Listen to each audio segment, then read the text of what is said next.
Torah Life Ministries come out of the world. Messiah people seek the truth.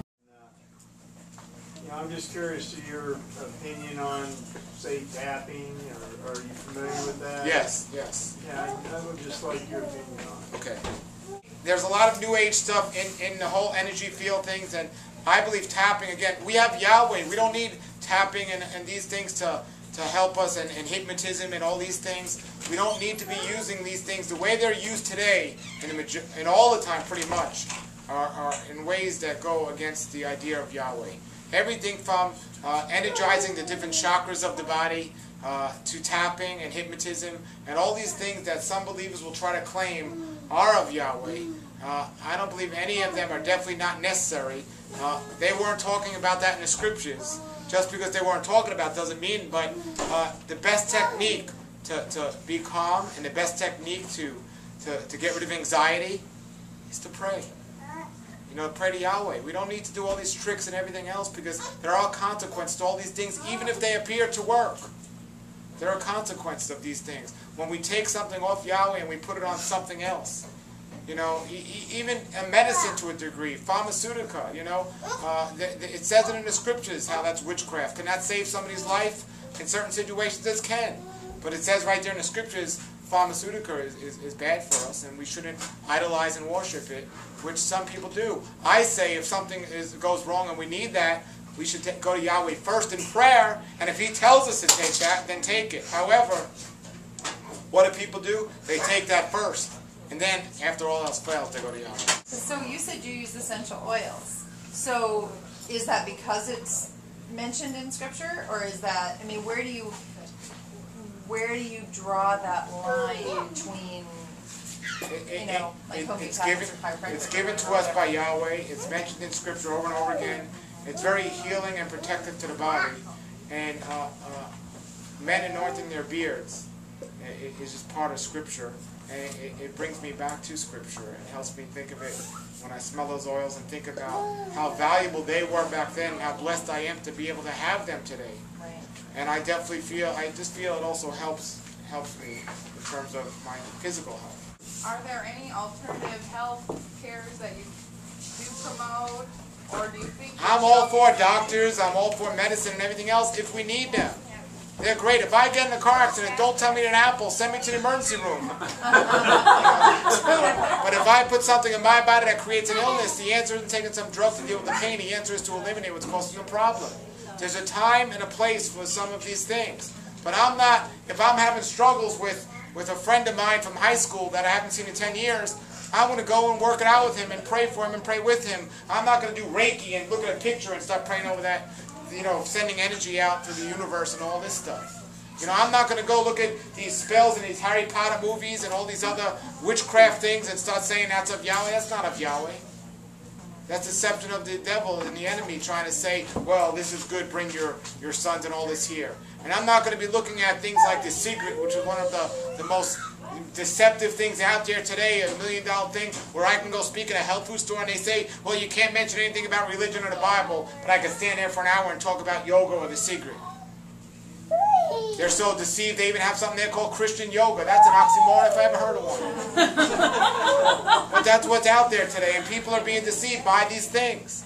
So we have to wake up and understand what these things and what's happening out there. And it's so bad out there, and you know, the more oppression, you know, the more I know, you know, we're set apart, and this is what we're supposed to get. But, you know, oh, you're not allowed to mention the Bible. I'm talking about health. Why can't I mention about health in the scriptures?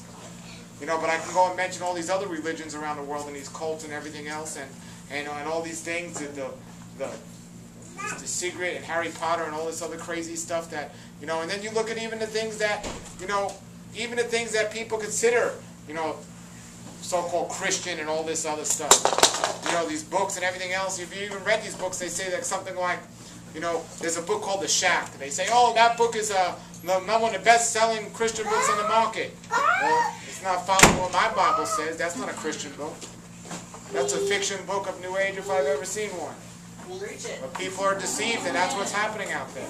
Before we do anything, we have to destroy the root. We have to destroy the root of the enemy, how he gets into us.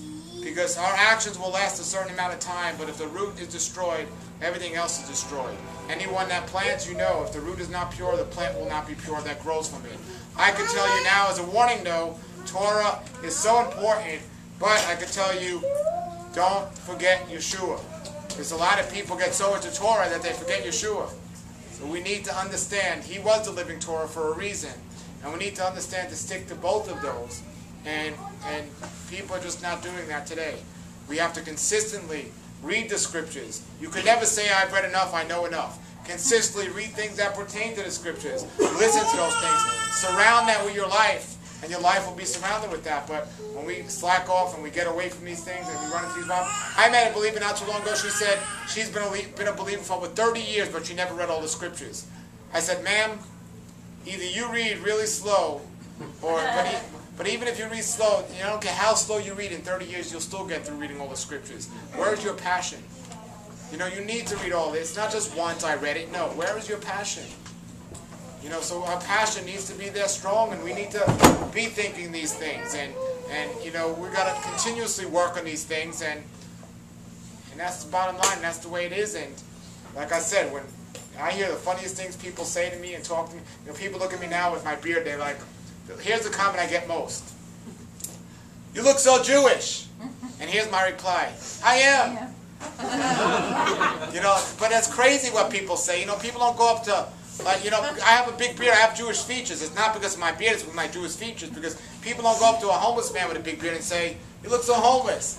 They don't do that. You see, here's the problem. You see, this is why I actually wear hats. This is why I wear hats. Because we can do something about, see, with the hat I look Jewish, without the hat I look homeless. But, you know, but this is it. There's a stereotype in the world. And we can't worry about that. But we can still please Yahweh and do something about those things. You know, sometimes I'll speak to somebody about these things on the street, and sometimes I won't. But like you said, it has to be clean inside. You know, if I see a homeless man on the street, knowing he doesn't have a home to go to, you know, I'll help him any way I can. But you know, but you see the people in the mega churches out there where they got big, beautiful houses and the homeless man living on down the block. You know, and it's crazy what's happening out there.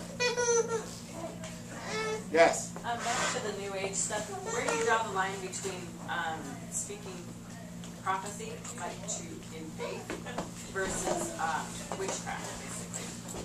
Well, basically, as believers, if Yahweh speaks to us, we know. I mean, I don't know everything, but I know if Yahweh speaks to us as believers, we know. But we have to discern, is it from Him or not from Him?